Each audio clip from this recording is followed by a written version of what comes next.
Hello, I'm Kelly McFarland, and you're listening to Diplomatic Immunity from the Institute for the Study of Diplomacy at Georgetown University. Welcome to another episode of History and Our Current World, where we examine the importance of myths, memories, and analogies in global politics. Today, I'm thrilled to speak with historian Jeremi Suri about one of his many areas of expertise, history and the policymaker. My friends, I want to talk to you today very simply about government.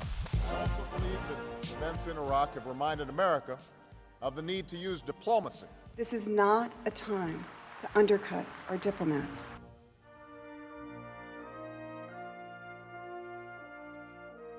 Jeremi holds the Mack Brown Distinguished Chair for Leadership in Global Affairs at the University of Texas at Austin, and is a professor in UT Austin's Department of History and the LBJ School of Public Affairs. Dr. Suri is the author and editor of 11 books on contemporary politics and foreign policy, most recently Civil War by Other Means, America's Long and Unfinished Fight for Democracy.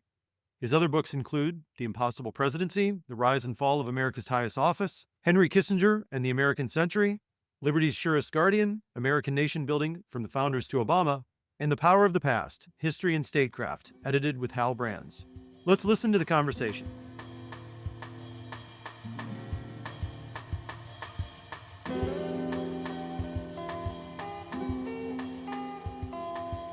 All right, folks, welcome back to Diplomatic Community. I'm excited today to have on the show for the second time Professor Jeremi Suri from UT Austin. And those of you who remember, Jeremy was on when Henry Kissinger died to give us a little bit of a background to Kissinger's foreign policy and his legacy for foreign policy in the United States. And Jeremy's back today to talk to us more about what we've been discussing this season on the role of history in today's world and how policymakers use it and things of that nature. So Jeremi, thanks and welcome back.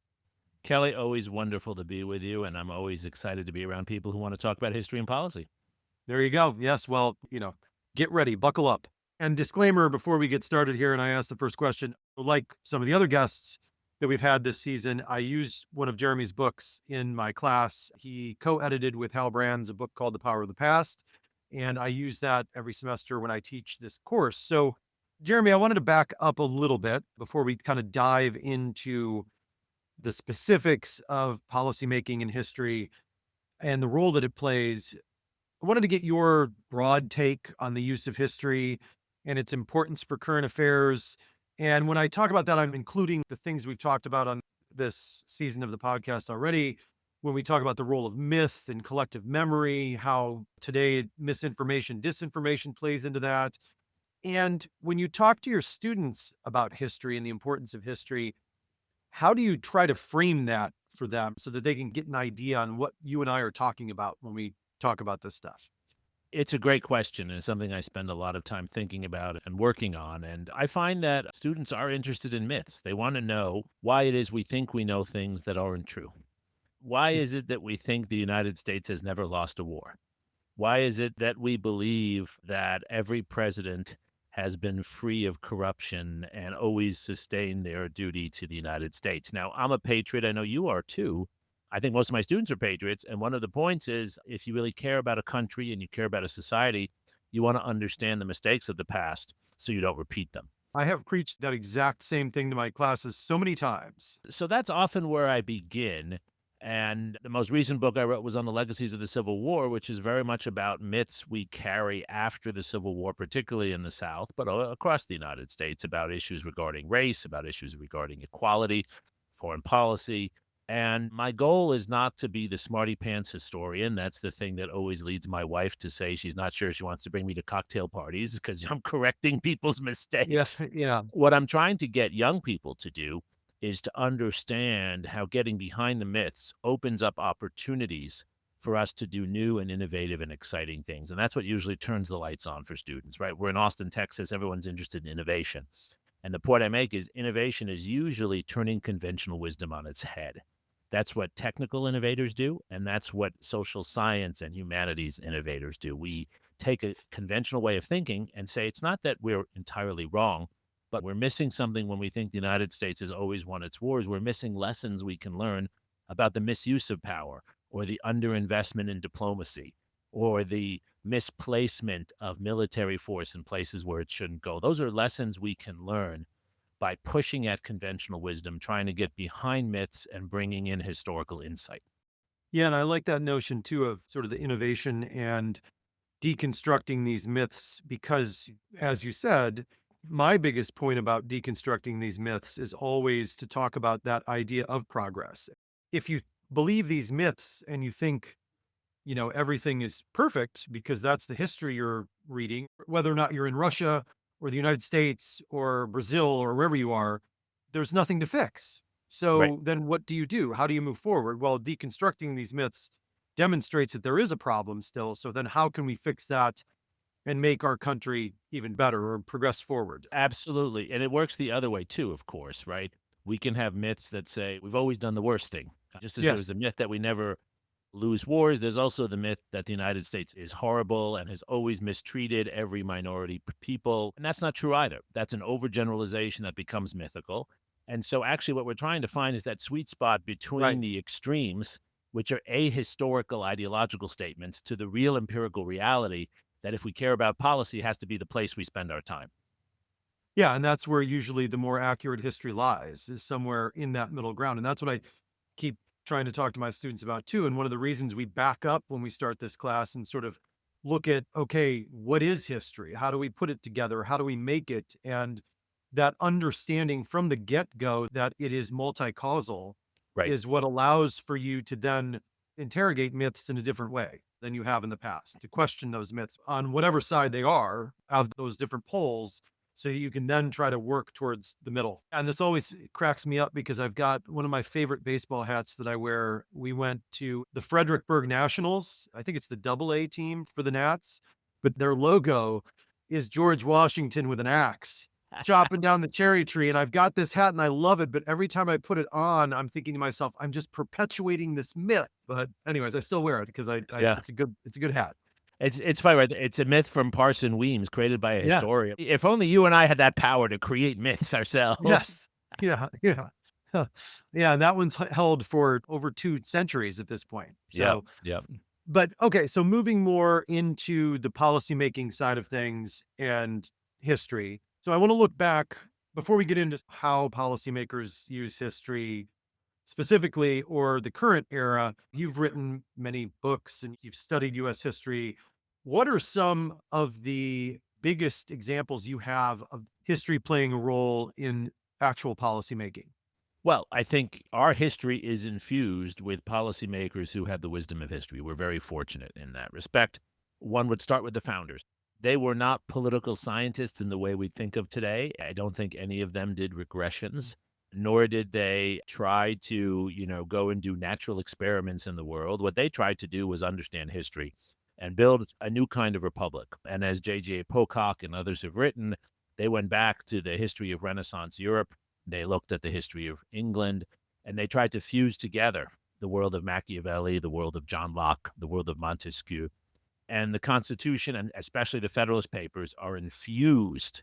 In fact, the authors of the Federalist Papers take on these Roman names. They're infused Yeah. with this historical sensibility. And so if you believe, as I think every historian does, that there is some wisdom in the Constitution and in our founding moment, it is the historical wisdom that the founders bring to that moment: James Madison, Alexander Hamilton, John Jay, various others. And then looking forward just 80 years or so to the Civil War, when Lincoln is thinking about what the Union should be, how he can protect the Union, and then what the world should look like post-Civil War, he's very intentional in going back to the history of the United States itself. And what makes his speeches and statements so powerful, the Gettysburg Address, the second inaugural address, right? I mean, these are two of the 4 or 5 essential speeches in American history, written by a man, by the way, who only had a second-grade education. It's quite extraordinary. He goes back to our history, right? The Gettysburg Address is a historical reflection on the Declaration of Independence and what the revolution was really about, aside from the original sin of slavery. The second inaugural is a reflection upon the nature of what union has meant, going back to Washington's farewell address, going back to those early years of the Union and what the aspirations of union were. So what Lincoln is doing is exactly what we talk about in Power of the Past. He's finding a usable past. He's finding something in the past that helps him to situate policy at a moment of conflict. It provides a kind of Clausewitzian purpose for policy, but it also provides a narrative of confidence, a narrative of hope, a narrative to mobilize people. Again, the Second Inaugural and the Gettysburg Address are doing that, trying to bring people together to see a common destination. Yeah, and you mentioned Power of the Past, and that's one of the books I use in my class. And for those of you that haven't had the joy of reading it, it's an edited volume, so each chapter is done by a different historian or policymaker, which is really good, bringing the two different groups together. So, in that book, what are some of the ways that you're seeing or others have written about the different logistical, stylistic, theoretical ways that policymakers actually use history when looking at policy? I think this is a great question because there's no one right way to do it. I think there are some clear wrong ways to do it. Finding one analogy, one historical event, and trying to make every other event fit into that. Every bad leader, every aggressive leader is not Adolf Hitler. Adolf Hitler was Adolf Hitler, and Americans tend to assume everyone else is like Yeah, Hitler thereafter, everything's and vice Munich. versa. Everything's Munich. Everything's Munich, precisely. And which is odd because we might have just experienced something that really was like Munich with regard to Ukraine. Yeah. But for the most part, the Geneva Conference of Well, now it's become 1954. the boy who cried wolf. That's the problem. And one of the reasons we wrote this book, why it's such a good question, is to point out the different ways in which policymakers have used history effectively. So one of the people I write about is Henry Kissinger. And more than almost anyone else, Henry Kissinger not only creates an aura of himself as the historian, even though technically he didn't study history, but where he uses history effectively is to understand the deeper patterns of relations between society that might subsume the ideology, the personalities of the moment. And one of the things he recognizes is that big countries like the US and China have a natural inclination to control their regions and to have regional interests that are therefore negotiable and part of the balance of power. Whether they're communist, capitalist, it doesn't matter. This is a sort of classic realist understanding. But for him, it's not based in realist theory. He doesn't really care whether you're an offensive or defensive realist. It's about a deeper understanding of the evolution of big societies like China, the United States, Germany, and others. So that's what I would call the historical pattern way of thinking, seeing the deeper tectonics in the ground. Philip Zelikow in our book writes about the ways in which history opens up options, thinking about options from the past, contingencies from the past. Sometimes the road not explored in another period is the road that could be explored today. And Philip, in his piece and in another book he's written or co-written with Condoleezza Rice on World War I, talks about alternative roads before World War I that are really helpful for us, I think, when we think about conflicts that could lead to war, could spiral to conflict today. So that's an important element of this. Then, as Jennifer Miller and others in the book talk about, there's an understanding of history which is really about understanding culture, understanding, in her piece, understanding the nature of Japanese society and certain elements of Japanese culture. This is not to fall into a kind of simplistic categorization of societies, but it is to understand how certain ideas, certain institutions evolve over time, and how certain events play a deep effect long thereafter, the echoes of events. And then one more example, Yeah. I could go on, Mark Lawrence's piece, which I think is a really interesting piece on the ways in which Vietnam is misused, a kind of trauma from prior experiences. That's another way to think about history too.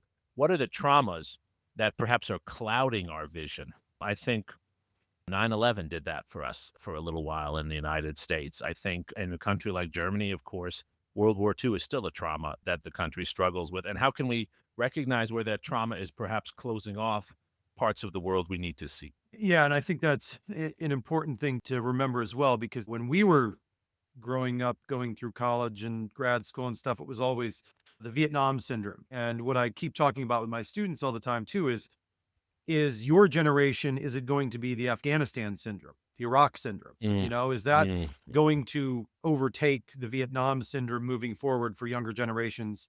It kind of equates to the same thing in some ways, but obviously, as you noted, no two analogies are exactly right and correct. So the way that these things change over time, generations.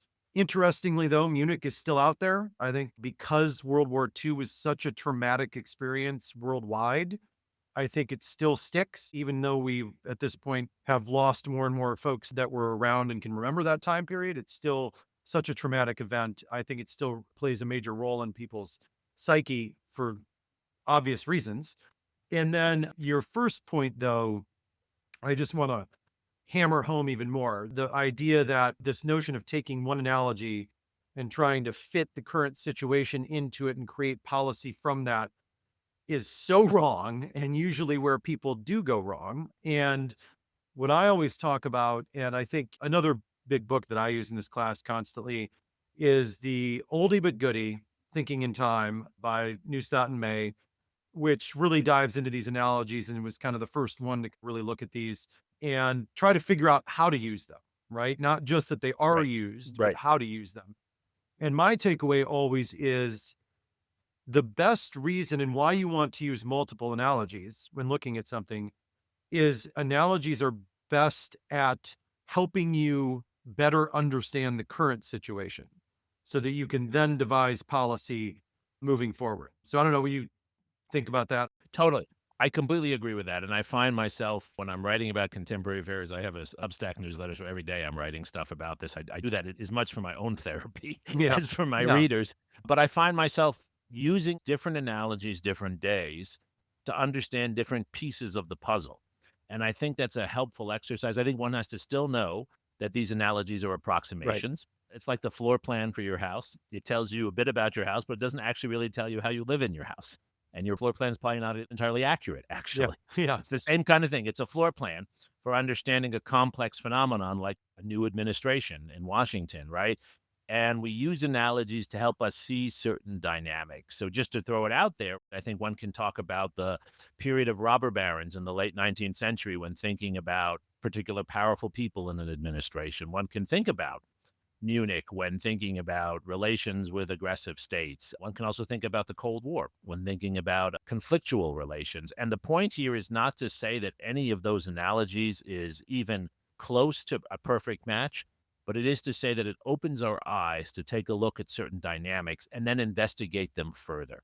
If there was a time in our society when a small number of powerful people used their money to control politics, that raises that question for us in our own time to see if that's the case and to see how it's the same and how it's different. To your point, you mentioned the Cold War and the notion of that's great to think about it, to put the broader geopolitical competition into perspective. But that doesn't mean, okay, we did these policies against the Soviet Union, so we're going to do the same policies moving forward against China. China today and the Soviet Union throughout the Cold War aren't the same thing, That's just right. economically speaking alone. So Right. that speaks to that idea of like, it's just, you can't plug and play. There are dynamics that you can't plug and play. It's so well said, but there are still dynamics in spite of their differences that might be the same. Arms Yes. races, conflicts over disputed territories, right? So within the differences, you can have similarities. Yeah, exactly. And that's why I think, why May and Neustadt is still used. And you guys, even though you wrote your book, 40 years after theirs, you still mention it, is that Absolutely. these simple tasks that they ask policymakers to do when using analogies, like what are the likenesses and differences? What is the known, unknown, and presumed about that past event and the current event? They're like stupid simple, right? Like things that you think that you would be asking if you're a policymaker, but they really drive home getting at understanding the situation in a way that you might not have. And this notion of, well, what are our presumptions here? Like really interrogating those things. And Right. oftentimes that doesn't happen enough. You know this well as a historian and also as a former policymaker. More often than not, people barrel forward. And this is a point May and Neustadt really awakened me to as a historian. I started seeing the documents differently, that the debates about policy often become debates about options before people actually have figured out what the problem is, what the assumptions are. And so it's, do we use Boeing's aircraft or do we use General Motors tanks? Yeah. Or- To that point, exactly. I'm glad you said that because the first time I read May and Neustadt when I was getting ready for this class after I had worked in government was this notion of it's not, should we do something? It's this American attitude of what should we do? Right. Because we are going to do something because we're America, when it should be thought Right. of, well, what's the problem here? How did this begin? Where is it at now as a problem set, as an issue, before you just automatically think, oh, yeah, we're going to do something here. What should we do?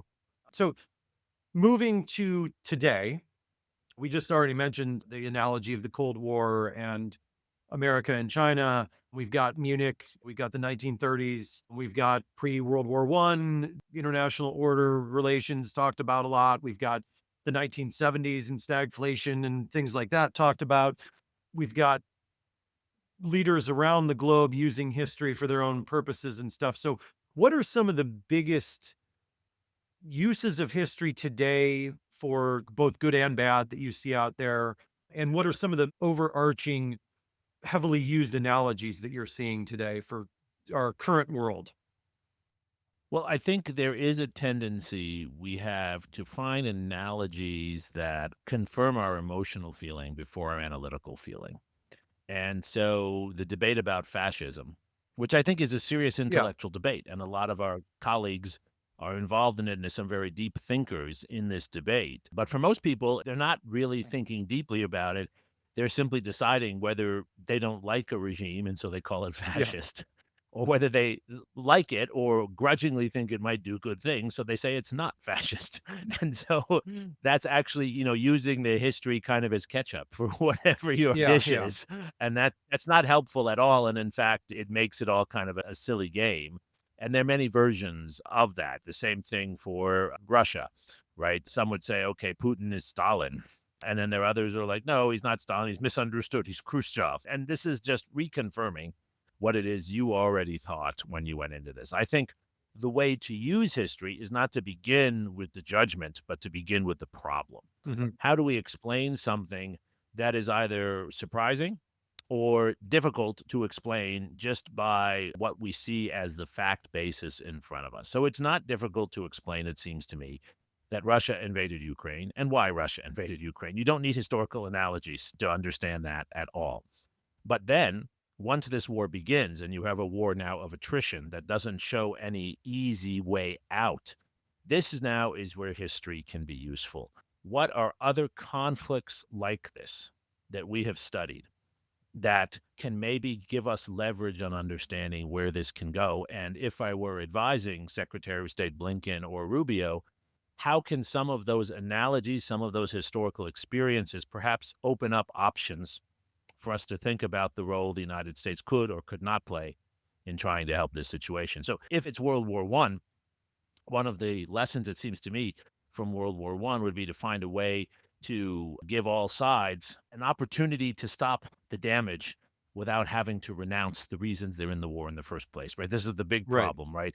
The countries see they're in a war that's not as they want it to be, but they've gone so far down, it's a sunk cost problem, and they can't see a way to walk their way back. Is there a way to walk all sides back? The warning would be the warning that maybe would be more like Munich or more like some of the peace efforts before 1914, where the actual people in the conflict are left out of the discussion. That never seemed to work historically in those cases. So that's one way in which one could open up a discussion. Another analogy that one could use for this war would be the war in the former Yugoslavia, which is not far away, right? And asking oneself, okay, what were the ways in which larger powers like the United States were able to give assurance or not give assurance to countries like Russia? Is there a security interest there that we could find a way to work toward? What did we learn from that mixed experience, of course, at that particular moment? So I think starting with the problem and then going from the problem to investigate different historical examples, it's almost like the history is a set of laboratories Right. where you ran something like this before. But that's very different from starting out by saying, is Trump a fascist or not a fascist? I don't actually think that gets us very far. Maybe the question is, what are the experiences of democracies that have gone through populist movements? And how have different populist movements affected different democracies in the past? There's a wide range of experiences. And what do we learn about our own experience today? That's the way I would approach that version of the same question. And it's not like the United States hasn't had its own populist moments throughout our history. Another analogy that we've discussed at ISD and I've brought up before too, in regard to Ukraine, is the analogy of Korea. Now, Hmm. obviously, we're not Hmm. involved in that, but this notion of, if you remember back to the early days, we thought the whole regime was going to fall in 3 days. Right. So our It almost first did. major goal was just to keep the government in power in Kyiv. But then they lasted a week, then they lasted 3 weeks. And then it was this idea of like, maybe they can retake all of the territory that Russia has taken, including Crimea. Very much like MacArthur going all the way to the Yellow River. And so expanding this strategic creep and how that plays into things.